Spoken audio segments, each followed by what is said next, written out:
I already saw actually from the first presentation and the second presentation, there is a really big fil rouge about what we are talking today, so I'm happy about that. But you see, at the end of my title, you see the word design. So actually, that's why I'm here. That's what I'm be talking about today. Because I know that most of you, in general, when it comes to inclusion, you're asking yourself this question: when and how we will know that we are fully reach our goal to be fully inclusive? At least I know that you talked about that internally in your museum. So on that question, what I wanted to achieve today, at least make you think that in answering this question, design can help. So a couple of years ago, actually, I started my journey with Junior. Basically, it's my studio that I have been working on almost 3 years right now. Most of the time, actually, what I do is to sit with museum workers like you and help you to run projects in a better way. Junior is very small, just like the name. It's my studio, actually. This is a photo from yesterday. So basically, it's me and some of my collaborators. So there's nothing really fancy about what I do. But what is really great about what I do is this. This is 60% of how my work looks like. So just to give you some examples, on the left part, you will see that I'm working with this company that is dealing with how to design a new digital archive for their own company. In the middle, we are in a civic museum, and we are actually ideating what should be the new role of the education lab inside the museum. And on the right side, sorry, you're seeing that I'm already working with museum workers like you, trying to identify what are the strategies that we need to consider and take on during these days. So when I started working on museums and in cultural institutions, actually, because before I was working for other sectors, this was the first thing that I realized. Compared to the other sectors, museums come in many sizes, many resources, and they have a multitude of approaches in the way they work. And probably you would know this better than me. But if we come to design, and probably this might be a little bit newer for you, you will see that most of the businesses today are adopting design and bringing design people inside their own businesses. For example, yesterday we saw a report somebody mentioned on McKinsey, the company, about how automation is changing how we work, and it's going to change our professions. For example, McKinsey is one of the highest companies right now who acquired many design companies. And in the last year, actually, they have hired more than 350 designers. So, you see that I'm not an inclusion expert, but I'm going to be trying to understand what is inclusion actually with you today. And at the end of my presentation, hopefully you will understand in this, let's say, big topic, what design can do. So, what is inclusivity? I sometimes think that is a very scary word because it's really a big challenge. And the challenge is not only about understanding people, but it's also understanding what our institutions can do. So the actual challenge is bridging our top-down leadership decisions while considering the bottom-up engagements with real public. So, and when we say generally the word inclusive, since it's a big word, we are putting a lot of expectations on it. So probably you will know, actually we have seen this, so when we say also inclusion, we know that it's beyond disabilities. I think I don't even need to mention that. But probably you will know that in the last 1.5 years, there was a big work about ICOM, dealing with what should be the new definition of the museum. Probably if you are coming from the museum side, so you would know.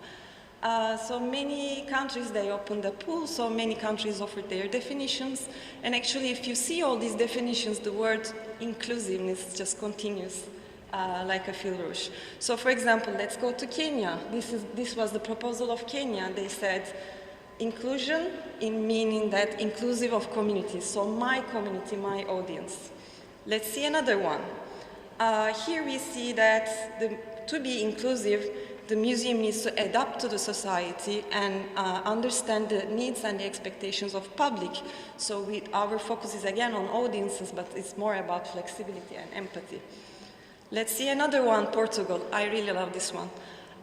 Inclusive. So again, we are seeing inclusiveness connected to understanding all beliefs, giving space to all races and personal choices. So we are talking about, again, on the audiences, but from a multicultural and multi-religious point of view. But sometimes, actually, inclusiveness also even beyond our audiences. For example, when we talk about here, let's say another example from Portugal, we say an inclusive forum that inspires social, economic, and political actions. So actually we are here putting inclusiveness related to the space, a space that opens spaces for debate and improvement. A project, just one I'm going to mention because today we don't have a lot of time, but one project that I really liked and I thought that is very powerful is Studio I. It's a project initiated by the Stedelijk Museum and Wannabe Museum in Eindhoven. Actually, they built this digital platform where they can really share kind of best practices and knowledge about how to be inclusive today in museums. If you don't know it, I think very interesting to check. But again, it's also not about that. We are again talking about inclusiveness, going to Netherlands, coming from that project. It's also about being inclusive, about how we really create our collections and how we are sharing the knowledge about our collections. So see, now here the inclusiveness term is related to the holdings of the museum. After all these definitions, generally, this is more or less what I think. Poor museum is too much. You know, generally like, okay, you told me that I have to do all this stuff? It's very hard. How am I going to deal with that? I'm like, This is generally what I think. And yeah, it's funny, but you know, museums come in very, very different sizes, so there is no way, one way, single way to be inclusive. So where should we start? So for me, the first thing to understand about the term inclusivity is to define what is micro and macro inclusivity. So what is the difference? When we talk about macro inclusivity, it's more about the systems and the values that creates the foundation of our museums. So for example, this year, in the 2 to 3 years as my museum, I would like to invest in understanding young adults, Generation Z, people from 15 to 22. This is like a set goal on a macro inclusivity level. So when we define micro-inclusivity instead, it's more related to the daily actions. So for example, I know that I want to deal with that generation. That generation is just right outside my museum. They are standing there, hanging out from 3 to 4 in front of my museum, but they never enter. So how I'm gonna make them enter to my museum? This is micro-inclusivity. So it's very hard to understand where to move. I think sometimes it's more like a playground. And one first thing also to understand is, yes, inclusivity is about people, it's about audiences, so we need to give attention to our audience, but it's also about my institution. What are my goals? What I want to reach? What is expected from me? So this is more or less the playground where you need to understand if you are giving attention to your institution or you are giving attention to your audience, and where is the balance. Now I'm going to explain some kind of, let's say, soft skill way. If you move around this playground, what happens? So first one is that might happen is self-awareness, which is pretty good. So you have a clear perception of the achievements and investments in the last couple of years, and you know that how your audiences perceive you. How are you going to move? Well, this is generally, So this is where you position yourself. If you're self-aware, means that you know what you're offering to your audience, but probably you are thinking a little bit less on what your institutions wants to achieve. It's good because you are conscious, you are giving attention to your audience, but you need to, again, balance and continue asking yourself, Purpose means that this seems always the best place to be, means that you have a right purpose, you know that you are balancing your higher level goals of your institution with understanding audiences.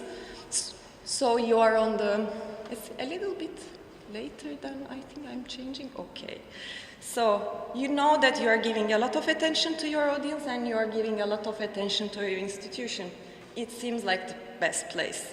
But actually, if you keep on that purpose and you're not moving around, you are just working on one type of inclusivity. So you need to move around, ask yourself again a question, and then redefine your purpose. You need to always measure what you're doing. Third one, diplomacy. This is when you are a mediator. This is when you know what you need to achieve and what is expected from your institution, and you are managing that well, and seems like you are very collaborative also with your employees. But means that maybe you are sometimes not pushing that hard to make better and think more about how you can be inclusive. So maybe you are not like trying to be better and try to give more attention both to your institution and your audience. Last one, effectiveness. Again, seems very positive, so you know that what is right for your museum, you know all the right steps, you understood what is your audience, and you are effectively moving there. Sometimes the audience is not what you think you have, so you need to continue understanding, okay, yesterday, a year and a half ago, when I did my digital strategy, my audience was that, but maybe it's not today.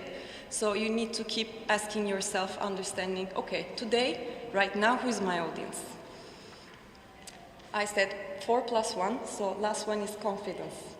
Again, here, this is the core state of the playground. This is what you really need to work on. This is where you understand actually what are you doing and what you would like to achieve more. This is the place also where you measure what you're doing. You turn back to your confidence and you say, okay, I understood what I achieved, now where I should be moving.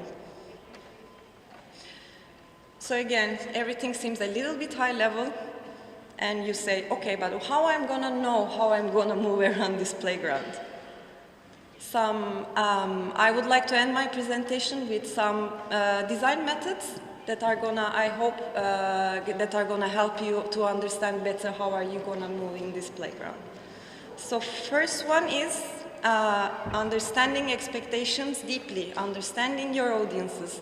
There are many methods that you can use, and some of them we have already cited. For example, working with audiences, doing collective interviews, visitor intercepts, organizing focus groups. We already mentioned think aloud activities.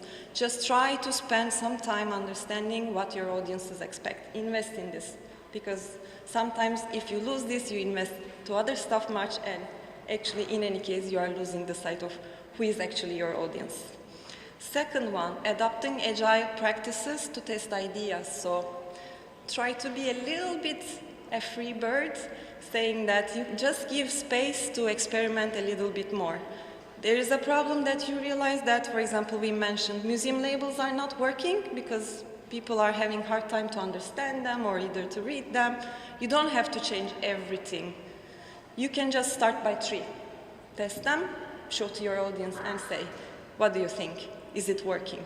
Maybe they are not going to work anyways, but you know that you understood that they are not working for a specific reason.